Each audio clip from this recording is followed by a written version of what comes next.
Buenas, mi nombre es Alexander Vanegas, soy estudiante, postulante a doctorado en educación. Vamos a hacer un video corto pues sobre la temática, sobre lo que tiene que ver con la gerencia en social.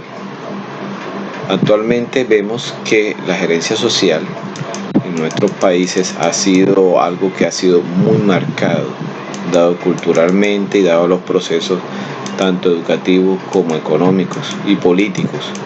O sea que existen muchas cosas que en el entorno están influyendo para que esto no haya madurado lo suficientemente.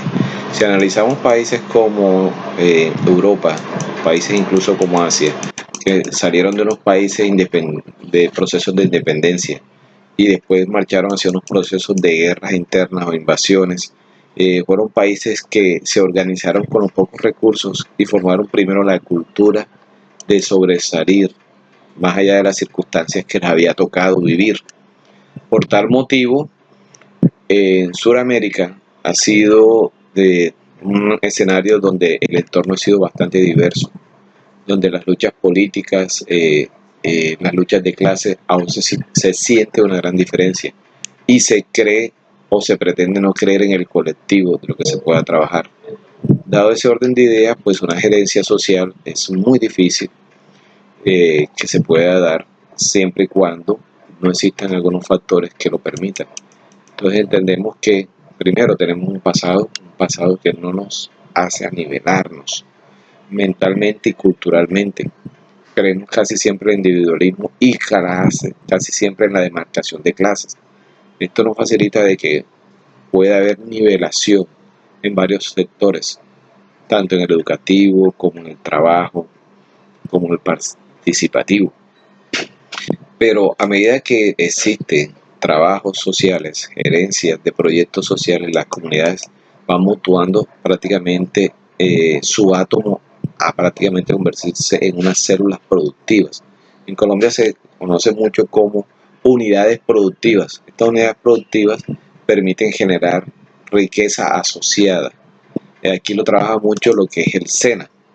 Primero, antes de entrar a un proyecto del SENA, el SENA aquí es un instituto de educación técnica, pero cobija la ley 1014. Esta ley 1014 es la ley de emprendimiento, copiada desde Israel y otros países que la han desarrollado cabalmente y que le ha permitido aportar grandemente al Producto Interno Bruto y cambiar sobre todo la cultura de producir, de fabricar, de generar empleo, dado que venimos de una cultura donde se nos está enseñando en Sudamérica que debemos salir a competir por un empleo. Y hoy en día la realidad de nuestro país o del mundo es cambiante. O sea, nos está haciendo unos seres de comunidad global donde debemos ser participativos, donde debemos gestionar socialmente, interactuar socialmente en una sociedad que no puede estar solamente cerrada, sino que debe ser totalmente unida hacia una aldea.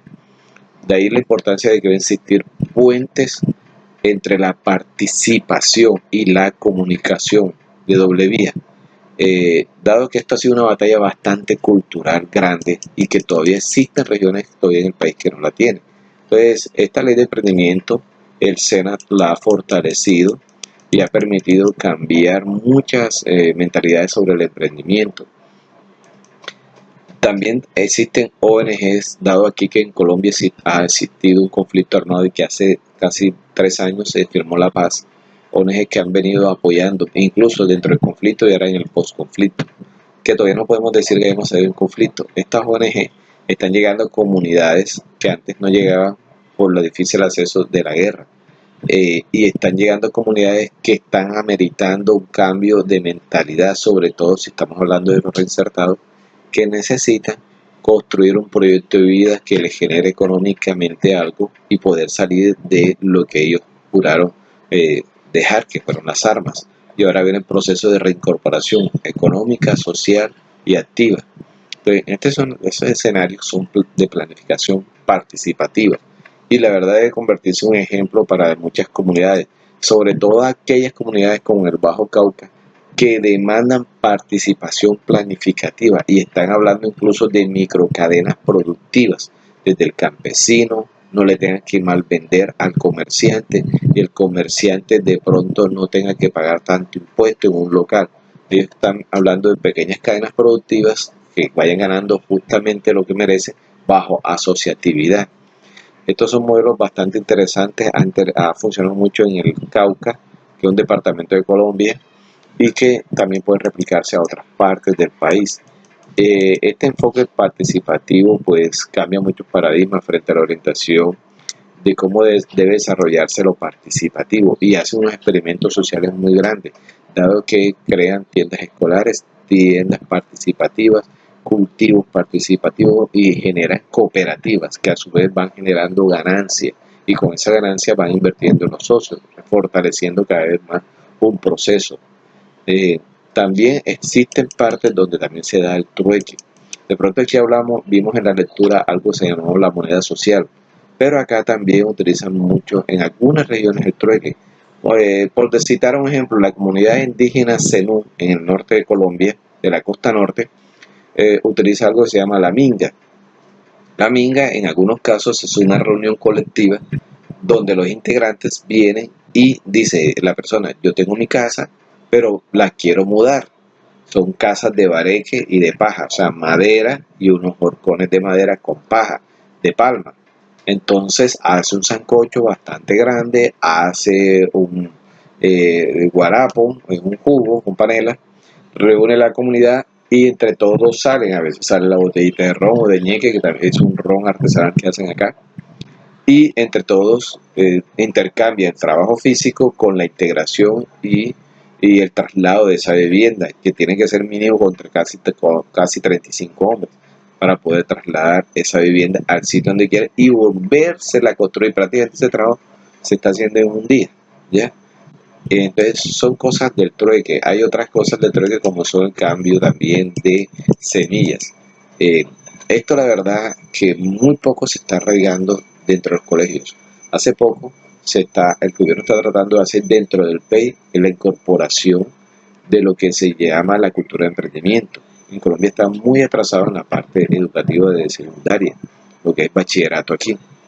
Los niños salen casi siempre con una noción de querer estudiar algo porque eso les va a producir dinero, ¿ya? Pero entran a una universidad donde les está enseñando a competir, pero no les está enseñando a cómo venderse o incluso a cómo generar nuevas iniciativas de trabajo o de producción. Entonces, la verdad que Colombia en la parte educativa debe cambiar mucho en la parte de bachillerato e incorporar estos procesos que en otras partes ha funcionado bastante bien.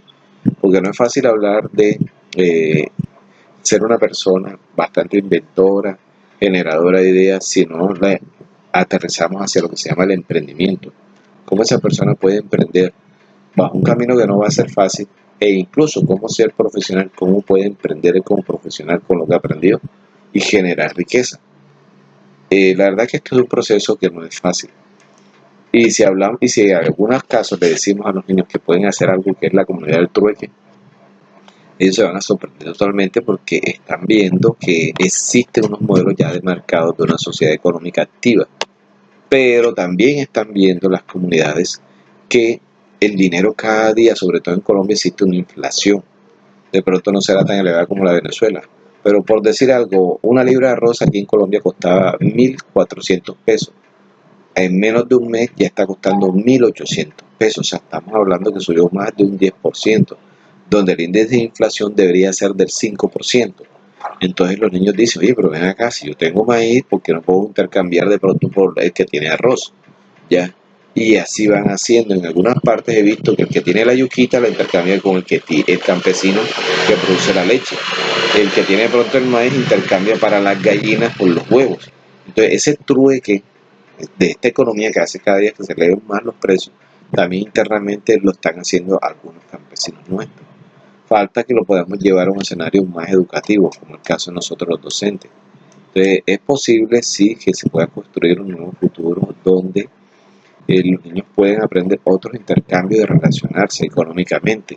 Les decía también que existe también aquí en Colombia algo que son las parteras en el Chocó, las parteras afro. Estas parteras afro tienen también unos conocimientos ancestrales, ya reconocidos incluso por el medio ambiente y por la ONU, perdón, por el Ministerio de Salud y por la ONU, que son técnicas propias afrodescendientes junto con indígenas, donde utilizan plantas propias de aquí de la región y que esas plantas les permitan a ellos crear o llevar incluso un parto muy difícil en algunos casos.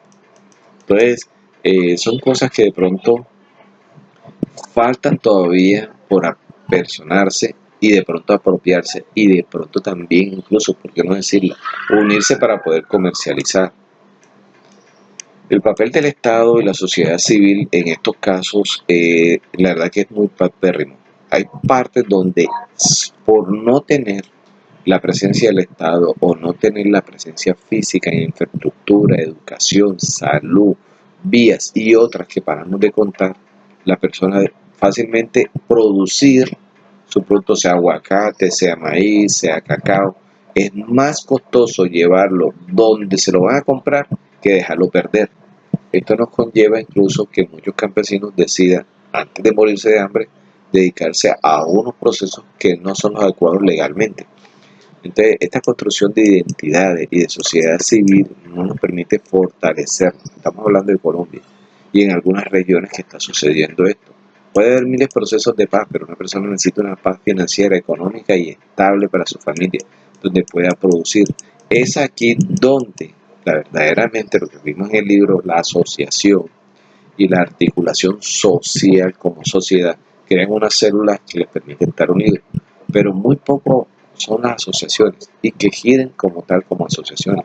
En Colombia existe la Asociación Cafetera, la verdad ha sido una muy fortalecida, pero aún mantiene al microcampesino con escasamente lo que puede ganar de ganancia.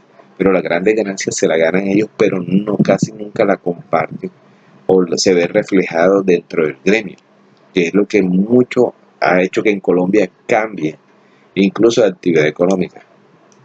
Entonces, los jóvenes, pues, estábamos diciendo, necesitan una nueva visión, una nueva cosmovisión. Primero es un país que cada día, si no hay formas de estudiar o, no, o la guerra se intensifica, los jóvenes necesitan tener otra diversidad o generar recursos económicos, dado la demanda capitalista que cada día absorbe más al joven.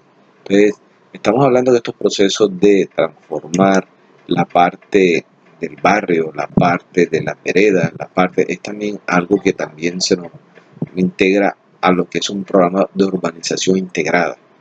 ¿Cómo ha sido la urbanización integrada? Hombre, a ver, actualmente viene el campesino desplazado o que no encuentra oportunidades económicas del campo por una ciudad y se encuentra totalmente analfabeta. Es una persona que de pronto no tiene la posibilidad de integrarse en ese entorno que no es el de él.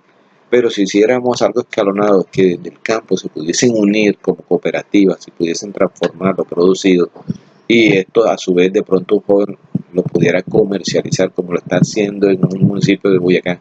Es una joven creó una app donde el campesino del campo le dice, tengo tantos bultos de papa, la persona dice quién lo quiere comprar a tal precio. Él se gana una comisión por eso. La verdad es que vemos una integración urbana bastante interesante, tanto lo urbano como lo rural y la tecnología. Entonces, son factores que podemos transformar y que la verdad pueden ser una agenda social sostenible.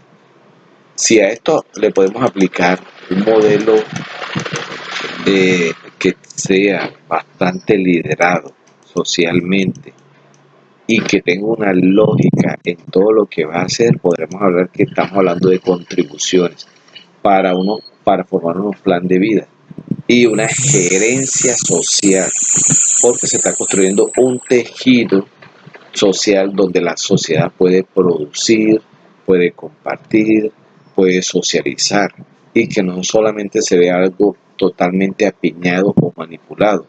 Por citar otro ejemplo, aquí tenemos los cultivadores de arroz en Colombia, sobre todo en la costa norte y sobre todo en los llanos orientales. Ellos siembran arroz, pero en esta época que subió el arroz que estaba diciendo, ellos les mantienen el precio de compra.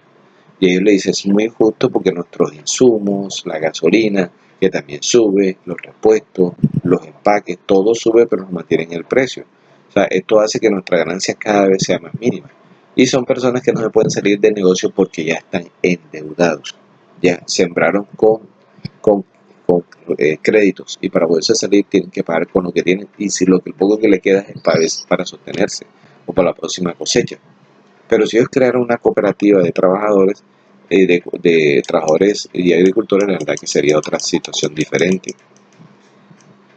La verdad que no existen casi fondos de solidaridad e inversión social, por lo que se debe realmente replantear este desarrollo productivo tanto a nivel local y también debe integrarse la parte de la visión de las universidades. Las universidades tienen un gran conocimiento, pero no lo llevan hacia la participación comunitaria bajo una gerencia social.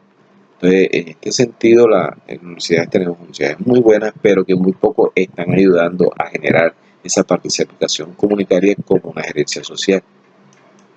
También estamos hablando que deben ser evaluadas las metodologías del gobierno. No puede ser que el gobierno pase todo el tiempo lanzando planes, prestando créditos, pero no hay una integración entre el microempresario, cómo son sus insumos, cómo es su canal de venta, cómo incluso son las vías de transporte, que es lo que más cuesta acá, y por qué están dejándose de cultivar ciertas áreas aptas para agricultura y se están dedicando a otras cosas que no deberían cultivarse.